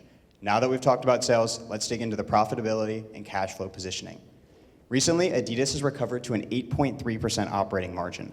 Operating margin is a measure of efficiency and profitability and is up 48% since 2024. This is a meaningful turnaround in core profitability. Importantly, this is translated into strong cash flow generation. Adidas generated $2.5 billion worth of free cash flow by the end of 2024, and management has deployed this cash in shareholder-friendly ways. They've launched a $1 billion share buyback in 2026, returning money directly to investors' pockets. What we're seeing is a full financial cycle. Margin expansion has translated into strong cash flow generation, and cash flow generation is enabling direct value creation for shareholders. Let's look at what's driving that margin expansion underneath the surface. Here we can see EBITDA margin increasing over time. This means that Adidas is earning more profit for each dollar of revenue. They have reached a 13% EBITDA margin in recent years, outstripping their footwear competitors' profitability growth. At the same time, cost of goods sold as a percentage of sales has been declining. This means Adidas is getting more efficient at producing and sourcing its products. From an investment perspective, it means Adidas is generating strong cash flow and reinforces our view of Adidas as a financially attractive pick. Now, this is where the investment thesis becomes especially more compelling. We have established an $126 price tag for Adidas. We used a DCF analysis and analyst consensus to do so. This implies a 37% upside from its current trading price. We believe that Adidas is significantly undervalued currently. If we look at their price-earnings ratio, they trade at a 22.9 PE. This is at a discount from the industry average of 28.8. It's also at a discount from its own 2024 PE ratio of about 55. This means that today, investors have access to a historic company with recovering margins, improving cash flow, and strong revenue momentum, but at a below-market multiple. As with any investment, this will come with some risks, so we're going to provide a quick overview of what those are, along with the mitigation strategies that Adidas is using to address them. The first risk we wanted to highlight today was on the market side. Adidas is still in its early stage digital development. While the company as a whole grew 11% in 2024, their direct-to-consumer and digital channels only grew by about 6%, highlighting critical underperformance. However, the company has acknowledged this in their Own the Game strategy, which commits to expanding and increasing revenue within these channels by over 50%, strengthening margins and improving customer engagement. The CSR risk that we wanted to highlight is Adidas' slightly weaker governance score compared to its peers. However, we believe this is a short-term transitional risk tied to recent board dynamics and leadership uncertainty. And as leadership clarity improves over the next couple years, we expect these scores to normalize like competitors.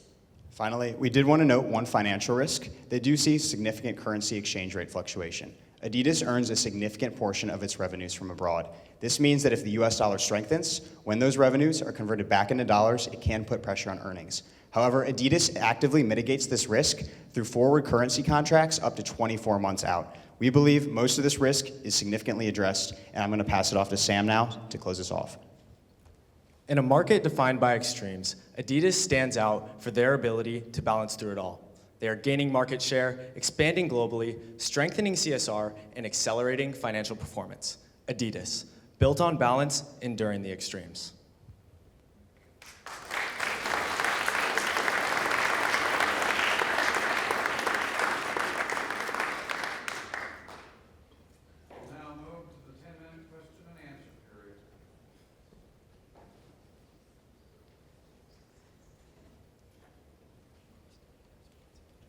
Just want to say, great job, great presentation. Well, we know Adidas is a long-standing brand, and you're talking about growth, and what we've seen is 80% growth in the last several years. So what type of innovation do you see that keeps Adidas above and beyond all the other brands? I'll start off with some of its innovation within its product categories, especially the environmental side. If you want to go back to our environmental, I'd like to walk through some of the products there. Although these products are currently not fully scalable to the level that we'd love to see in the future, they're currently investing a lot in these trial run products. So for instance, their Futurecraft Loop shoe uses entirely one material, and it's basically able to be broken down into a pulp and then recreated into the same shoe continuously over and over again. Again, this technology is not necessarily scalable, but we're seeing that. Additionally, they're using they're having partnerships with companies like New Cycle, using new ways to break down materials into that pulp and reutilize them. So as these technologies become more scalable via their relationships with these organizations, we're expecting to see products like these come out more often. And then I just wanted to highlight on the market side, we see that while Sambas and some of their Originals line remain their most historic brands, they've also started expanding into other types of athleisure sneaker wear. We can take a look at some newspaper clippings that we found, and Gen Z is actually committing to wearing just more than Sambas and Gazelles. They are trying to test new Adidas products, and that's really pushing the company to really innovate and expand in these areas of athleisure. So I would say significant innovation there as well. So thank you, also great presentation. It's gonna sound really weird coming from me because I am an impact professional, but when we talk about fair labor practices and Adidas's investment and partnership with FLA, I understand why it's good to do in terms of human rights. But as an investor, tell me why this matters to me, and how does this contribute to the company's financial performance? I can talk about this a little bit. Earlier we showed a timeline that showed their partnership with Yeezy, and I think one thing to keep in mind with that is the termination of that partnership was significantly driven by customers voicing their complaints as well as internal stakeholders such as employees. I think customers nowadays are growing increasingly demanding ESG proper companies and companies that are socially responsible and take into account all stakeholders. So if Adidas does not continue to invest in ESG and fair labor practices and scandals come out, that can cause PR issues and blowback from customers, and it might actually lead to a direct impact in sales. So we saw earlier with what happened with the direct impact in sales with Yeezy, that could happen if customers aren't happy with the fair labor practices that Adidas is using, along with any socially responsible initiatives they also have. Additionally, I just want to add on that right now, investing in sustainable and socially responsible practices might not be the best financial decision, but in the long term, I think it's going to save Adidas money because they're going to be able to respond to laws that are coming out in many countries that require these better labor practices. In the long term, if they don't change, they could see fines from these countries, so it's better that they're adopting these practices earlier.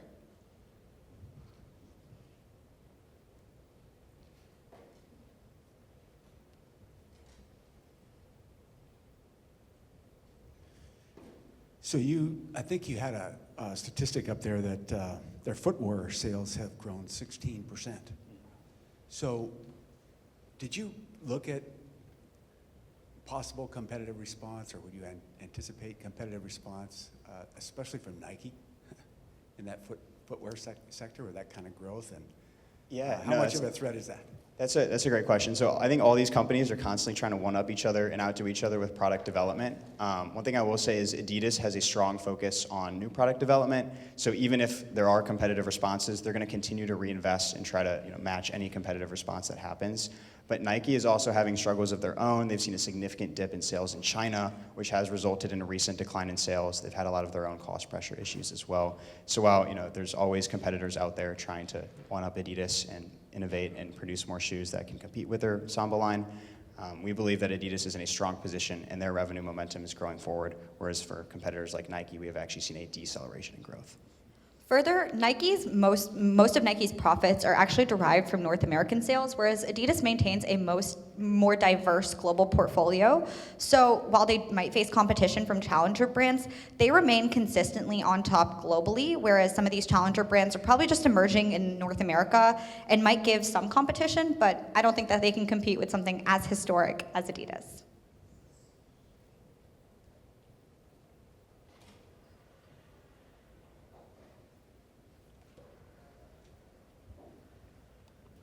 When you were doing your analysis, what other company in the mix would have been your second choice?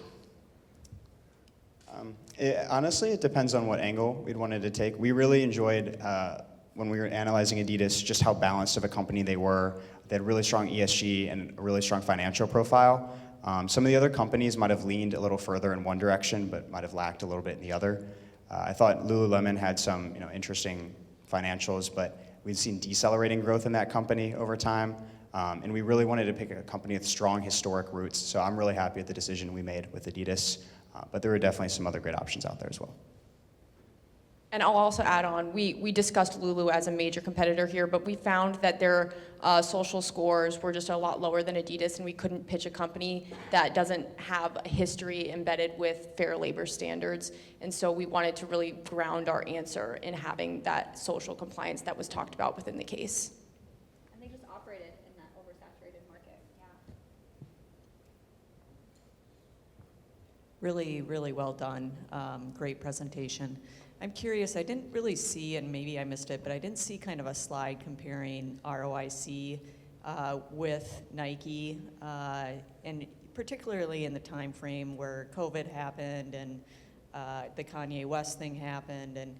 But I remember kind of looking at that and seeing at some point that the margin difference was quite stark. And I'm curious if you guys think that, the Kanye West thing caused most of that, if there was other things happening, and if there were other things happening, have they addressed those to your comfort level? Yeah, no, that's a great question. Return on invested capital is definitely a factor we looked at when making this decision. I believe Adidas did suffer in this regard just from the Yeezy. If we look at growth kind of prior to, honestly, you'd have to go back to before 2020 because 2022, 2023 is the Kanye issue. You go to 2020 and 2021, then you have COVID. But if you go further back, a lot of their ROICs were much more comparable versus now we're starting to see growth in Adidas' ROIC number, even if it is still a little bit lower than Nike's. So while it might not be quite at the same scale, we believe that the trajectory is heading in the right direction, and they are growing and recovering. And I believe with this kind of Yeezy breakup behind them, they're going to keep developing new products, and we're just going to see more revenue growth that's going to improve that return on invested capital number.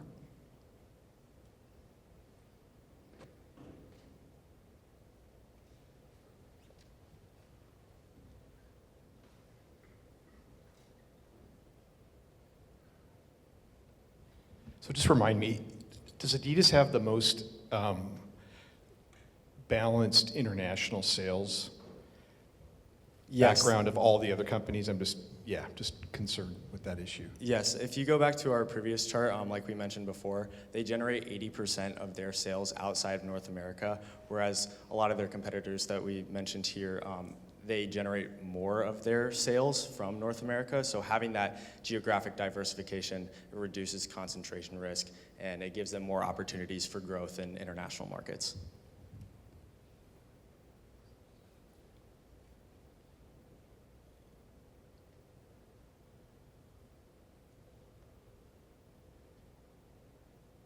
I'm going to ask another one because I think we have time.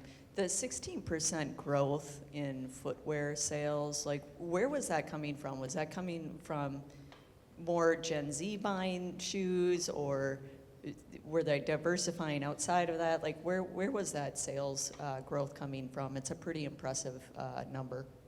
Yeah, I mentioned on my slide, it was led by strong demand in their terrace line. I think Gen Z is responsible for a lot of that. When we think about something like athleisure, I think now it's almost become synonymous that athleisure can be worn both kind of casually, but also in more professional settings. So even in the workplace now, you might see slacks and a pair of Adidas sneakers instead of slacks and dress shoes.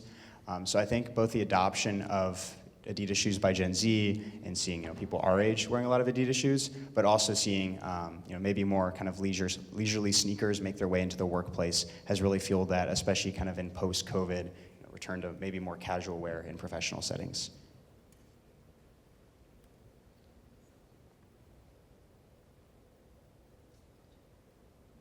Just analyzing our personal sneaker collection, we all own Adidas sneakers, so that was amazing. Thank you. Thank you so much.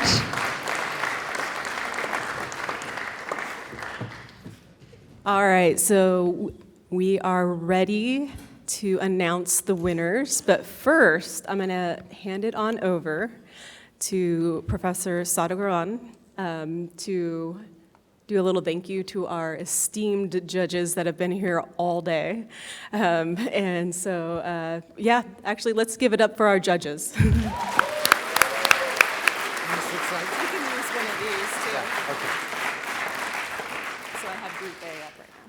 You're kind of aware of the setup now.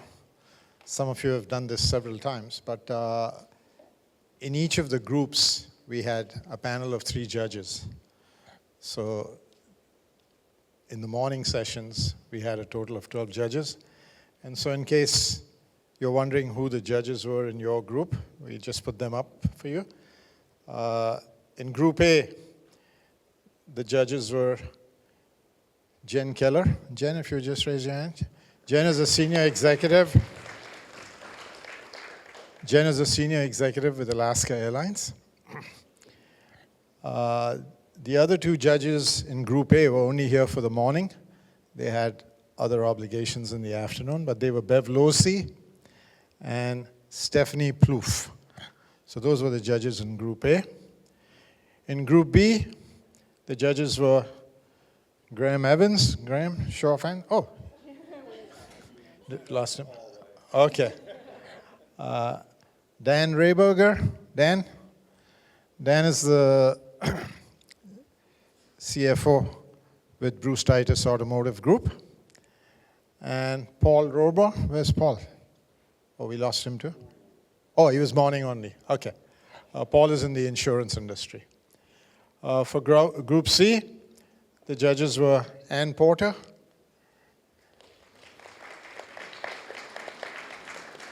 Ann is the CFO at Goodwill, our local chapter of Goodwill. Bob Hinton.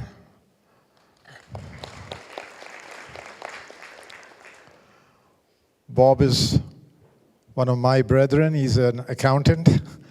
And Bob was a partner at Moss Adams for many, many, many, many years.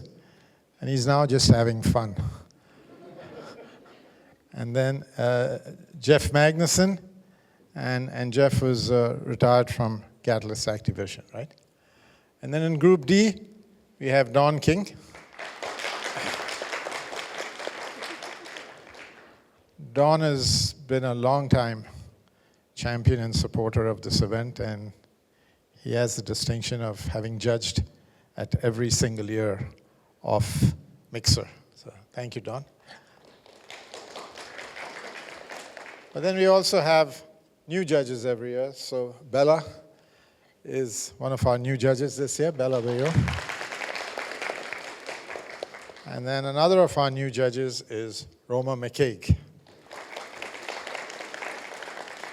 So I want to thank all our judges, the ones who lasted through the day and the ones who helped us out in the morning. So again, one big round of applause for all our judges.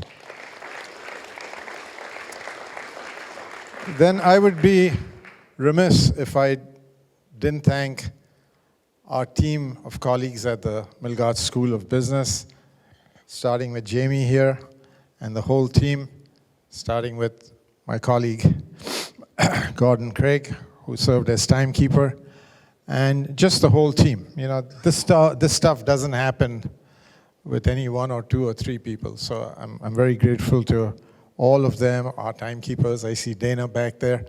I see Kerry back there. So I want to thank all of them for helping with this event. So please, a round of applause for our team.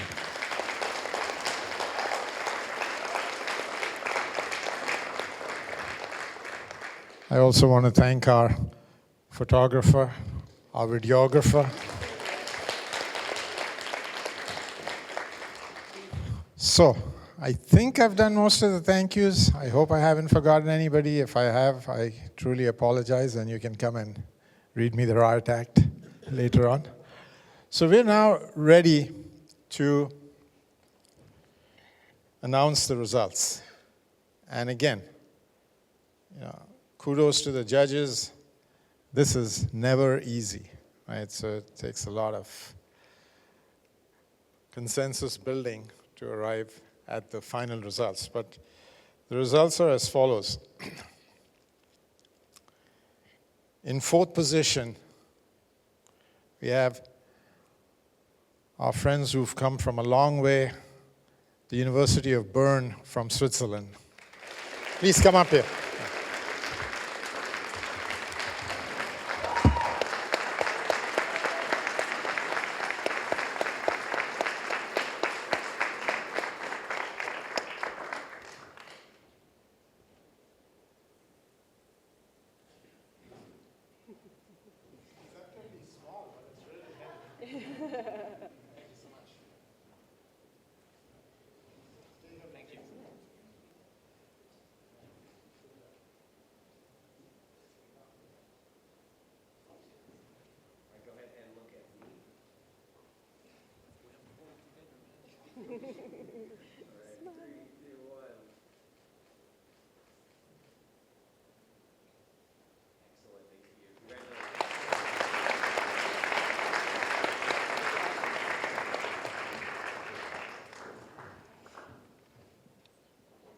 Third place,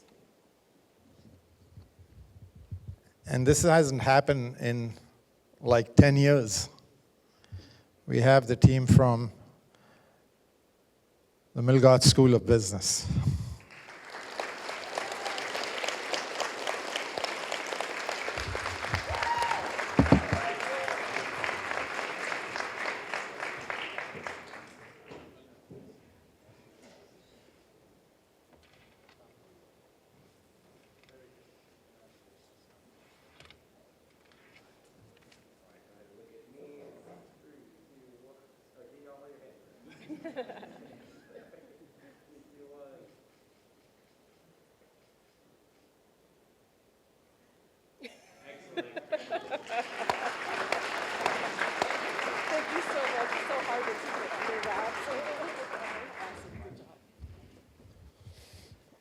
So now the drum roll.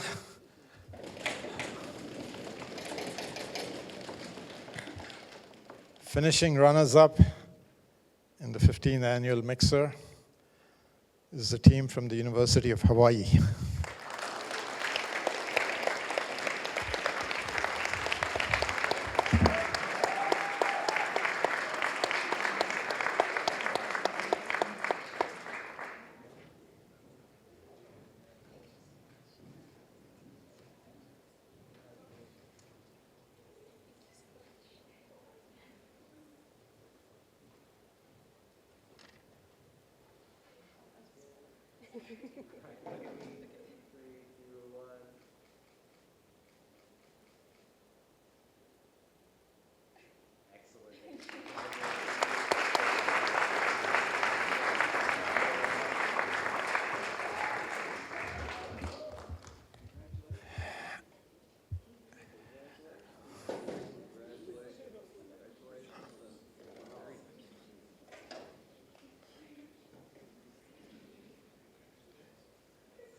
And the team that finished first in this year's Mixer is the University of Iowa.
Okay, so that concludes another edition of Mixer, and we hope to see you all again next year.